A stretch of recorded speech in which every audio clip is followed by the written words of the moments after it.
Alright, welcome to the first demonstration of the PaperBaker system.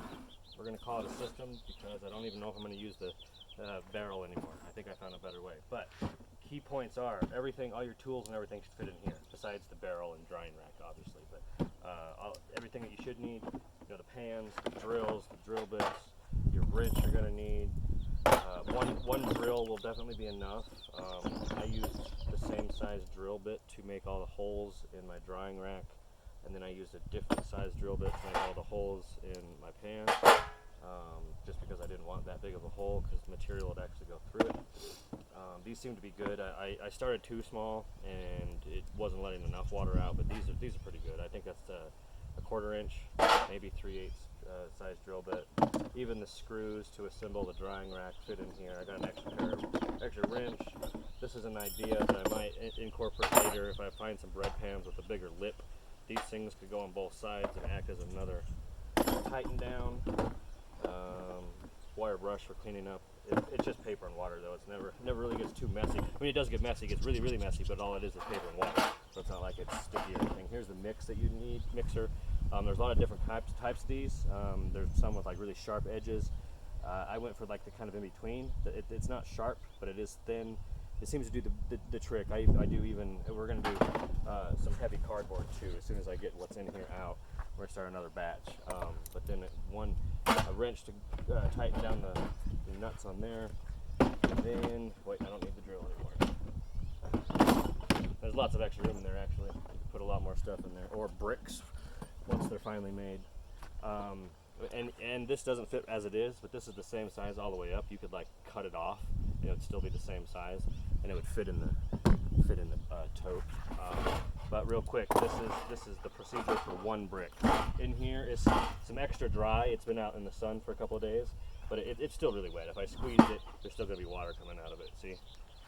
But this is white paper. This is legal paper, not newspaper, not magazines, no cardboard. This is just mainly envelopes and weird, professional legal paper you can get from a bank or something official. And what I'm going to call hand press. I do that 2 or 3 times depending on the material, how wet it is. You kind of get a feel for it. But what I mean by that is literally taking the other pan and hand pressing it down. You don't have to get too crazy, and you don't have to spend too much exert too much physical energy there. The whole purpose of this is being as easy as possible, but it really does speed up the whole process if you can do this a couple of times by hand, no matter how hardcore you can get with it. But then I do clean off the edges, put the edges back inside, grab a little bit more because we just packed it down. Do that one more time, possibly 2, depending on what the outcome of the second one is.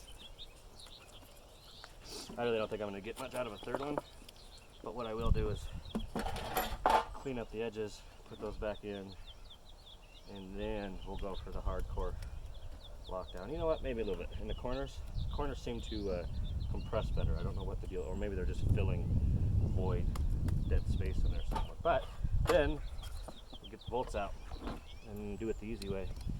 And this is very, very preliminary prototype type of design here. This is one of the biggest reasons I want to do this video, just to get this out there. My whole process. I know this isn't the best way. I know this isn't the most efficient way, but this is what I had. I spent very, very little money.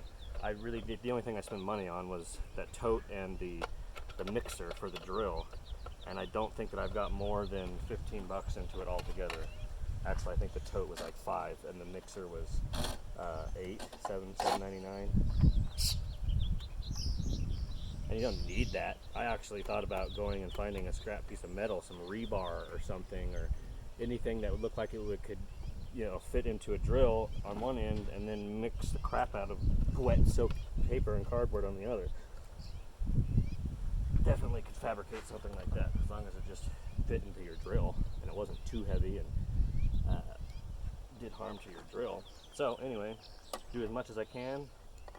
And I thought about wing nuts over here or washers, and yeah, that's probably a good idea, but I keep forgetting to do that when I'm at a store that has appropriate materials. So I just, make sure it's cranking down, you're not spinning a whole piece of all thread, but that's why the washer would probably, or not the washer, but the wing nut would come into play. You know, and some people have deep sockets and you want to put it on a drill. That's fine. You already have the drill. I've been just kind of doing this because getting it all out and switching bits and everything is no faster, no more efficient than this guy. If you get it on there right, you can just like spin the whole thing around and it cranks. Crank it down. See how it's coming out as I crank? It's kind of like a weird blob. Did you ever see that movie? The Blob. It's not like the blob at all. The blob was like looked like a jellyfish. But I go about as far as it starts to bend down the corners. See how that's bending down? That's where a washer probably would help out. Again. Out. Yep. Do it with your hands a little bit. 200 pounds of me is apparently more pressure than this little bolt is doing. You see that? Dude. And yeah, a deep socket on a bolt or on a drill would probably, obviously, would be way quicker. But for now, we'll just do it this way. Crank it down till you feel like it's not going to go anymore unless you break it, type of deal. Those are bent pretty good right now as they are. So if I had more than one pan set up like this, I would probably leave this tightened down like this, turn it upside down, and just go on to another batch and make another one. And by the time I got done with that one, this one would probably be as drip dried as it's going to get. But for the purpose of the video, let's just undo it and see what it looks like. Process of one brick. And then I think I can probably get there. Yeah, I didn't quite use it all, but they'll just go into the pan. I want to do some cardboard, show the process from start. But right now I'm down to one bucket. I've been using these really old buckets that I've found on this property, and they're so frail and brittle. They just break apart. So the violence of the drill trying to mix it all up has not been easy going in this bucket, but it still serves as a bucket, so I'm not going to go buy one. Don't fix it till it's broken. Completely. It's obviously broken. Oh, did you come help? Do you want to come help? Worthless dog? Happy birthday, by the way. It's Scarlett's birthday today. Alright, and that's what it should look like. It's not coming out of there. I have this method happening it a couple of times before I found it, just like a cake, you know. Get some that doesn't always work, so I tap it a couple more times. Boom. Brick. And that is the process for, well, not the whole process. I guess we're going to have to do it there, but this will go straight into my barrel that I'm second guessing right now. But actually, you know what? Let's experiment with this one. Let's put this like this, but then move.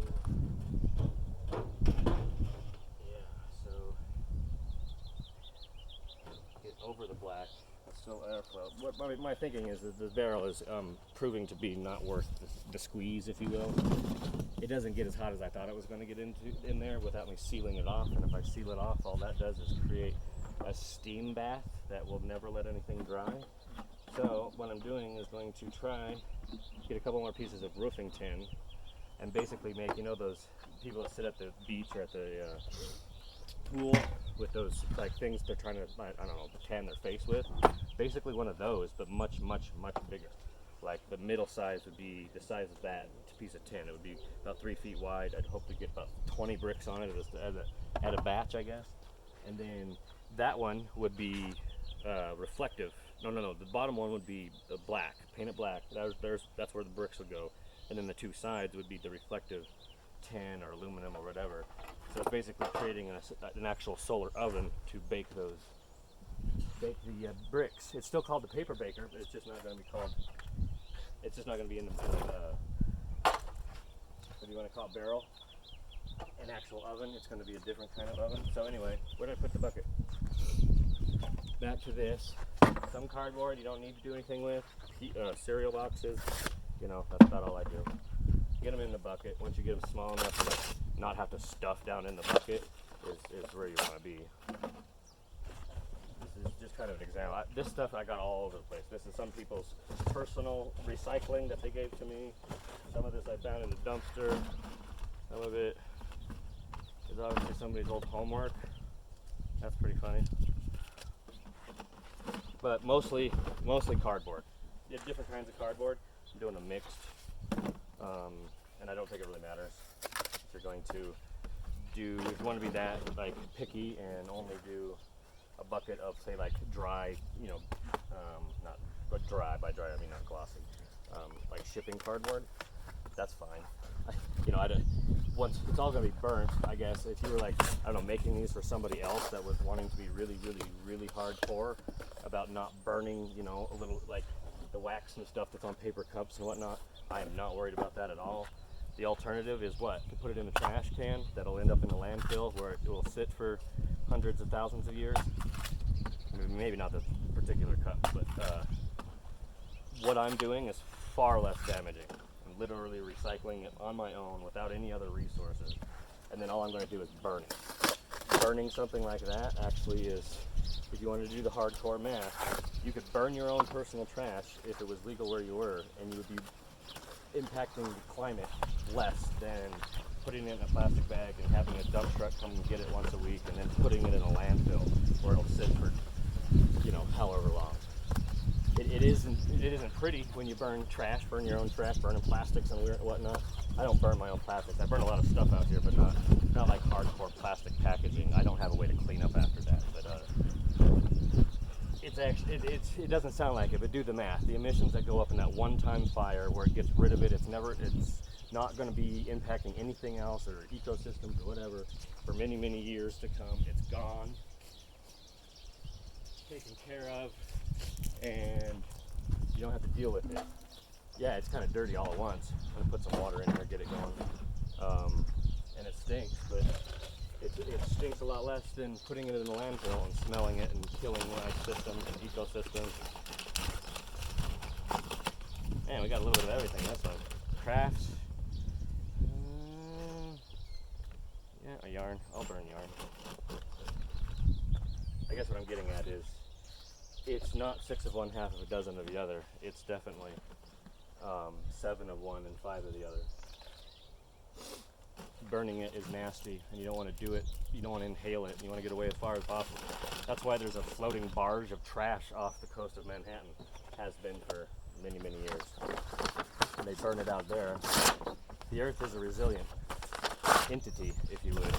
They're not just going to kill over because we chose the wrong spot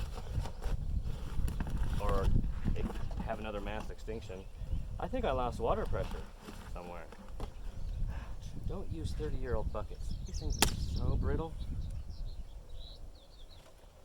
That's about it. We can just get the water up. I'm not going to sit here and let it soak and then mix it up. I'll do another video to mix it up, but it's pretty self-explanatory. Depending on what kind of materials you put in your bucket or whatever container you're soaking in is how long it's going to dictate before you can comfortably mix it up. And that's another aspect I should point out is that both the tools that you're using to do this were definitely not designed to do this. So less is definitely better in some circumstances. Like one of the couple first times I did this, I filled with dry paper. I put as much in there as I possibly could, filled it up with water, and just couldn't mix it. I ended up taking huge chunks of wet cardboard and stuff out of my first bucket because I couldn't mix it up. This one, it seems like I was pushing it down in there a lot, but it's a lot of dead space just because of that cardboard all the way at the bottom. Cardboard's going to take longer to soak. I'd let that do an hour. If it's just white paper, 20 minutes, half an hour. If you've got nothing but newspaper, that shit, you don't even have to wait, really. Like, you just fill up the bucket, then by the time you go and get your drill and have it ready to go, it'll be ready to mix. But newspapers are a thing of the past. However, cardboard packaging and stuff like that are not. The whole idea of this is to be mobile. And that's why I'm also second guessing the barrel, because it's mobile for my situation, but not anybody else's. It's a huge thing to find a place to store during the summer or whatever, and then get it out when you need to make it. So I just might forego that altogether. And then what I'd do is probably make some sort of contraption or shelf or drying rack that would physically either sit like up on top of my firebox and my stove so that I can still cook underneath it, but have a rack to dry them, or I'm contemplating making a rack that would go from the chimney over to my a kitchen cabinet, or the other way to my door, but just a place to put, you know, half a dozen or so bricks, keep them drying as you make them. The idea is to get enough to last your whole summer, or the whole winter. During the summer is to make and fabricate enough to last you all winter. However, that doesn't happen. I don't even know what that is yet. I'm shooting for 300 bricks by, let's say, Halloween. Okay, no sense of putting any more than you need in there. It just makes life harder later. So this is what I'll do. I'll let this is a little bit mixed. This has got some packaging. It's also got some cardboard and random stuff, but it's in there. I'm gonna leave that sit like this for probably half hour at least, and then come back and literally just put the drill attachment onto the drill and mix it up the best I can, and then you can literally start making bricks at that point if you want. I've got this two container system. This is an old school desk. The lid to it is in my bus. I use it as a counter surface, but once I get mixed up, I put it into here. It's got one good drain hole right there, kind of put it on a downhill slope, and then I'll start another one in the bucket, and by the time this one's been just drying and on its own, it's a lot easier to pack and a lot less wet. Makes your life easier. But that's my idea on it. Let's brainstorm. Let's spitball some ideas here. Create our own think tank. How can we do this better? Like I said, the barrel is not as good an idea as I thought it was going to be. But my current idea, as I explained, is to make like a giant sun beach bum tanner. I don't even know what else to call it. But anyway,